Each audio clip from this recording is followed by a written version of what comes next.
Hello guys, this is the first video I do of this sort. This is my L4 750 Gixxer. I use it as a daily driver. A couple of days ago it showed an FI light showing a C46 code, which refers to the exhaust valve. I went to check on it, assuming it was a stuck rusted valve. It was moving fine, so I went looking for the actuator and found the steel wires had gotten stuck. I'm no mechanic and I'm not seeking to give any professional advice, just summarizing to this specific problem, in hope it can help someone that might run into a similar issue, and how I found the solution with a 3D print. I have to apologize in advance for the noise in the background during the following footage, because I was working in a place near a compressor and it was making quite a bit of noise. The boring stuff about this is that the older Gixxers had the motor here, the engine that actuated the valves, and now they are over here behind the frame. So to get your hands there, it's easier to take the tank, the fuel tank.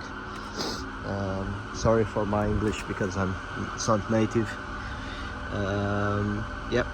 So need to get that cable released from there, and afterwards it will be easy to set up again. Just have to tighten two bolts here, one here and another one here.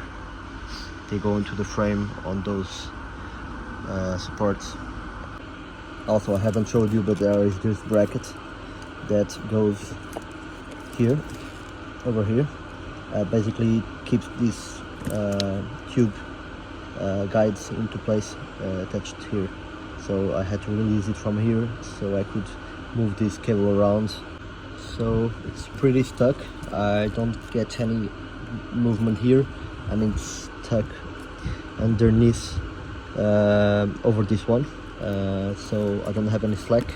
So what I'm planning to do is to unscrew this bolt over here, which will release this from the shaft very likely, and there I'll have the space to remove this this wire. Yep, that's it. I can't move the engine, this motor, without it being actuated electronically, so we'll have to do it that way manually. Okay guys, so this is what I came up with. You'll need one of these wrenches so you can unscrew this nut from the stepper.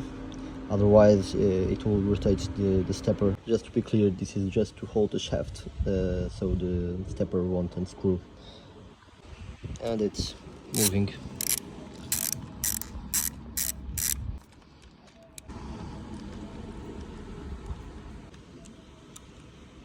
Okay, now that it's loose, I can put back the little nut on the shaft and place the wires accordingly.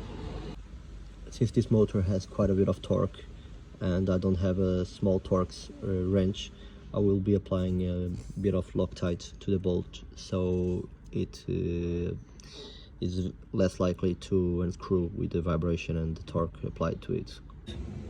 There is no need for much, this will be enough. Be aware there is a specific position for it, which is basically like this, of course, so the nut doesn't move in relation to the shaft. Alright, this is the correct position of the system assembled. Note that the direction of these metal guides go to the right in relation to a vertical perspective, because the path of the cable will be this one, and we want it to go to the right. Okay, as you can see, the motor has a bit of a slack, so the vibration doesn't go to the motor. FYI, what I said before was not exactly correct, because the metal cable guides basically will self-orientate to the best position, so they are free to move. Okay, so down here now, I will tighten this bolt a bit because I had to get it loose, so I had some slack. This has a nut that attaches here, and this one goes around here to here, and the other one goes around here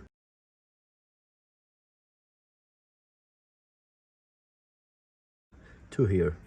I will attach this and remove the slack it has, so there is no possibility of the metal wire going on top of the other one again. I suppose there was some slack in the system, and that was the culprit of the problem. So, a couple of heads ups.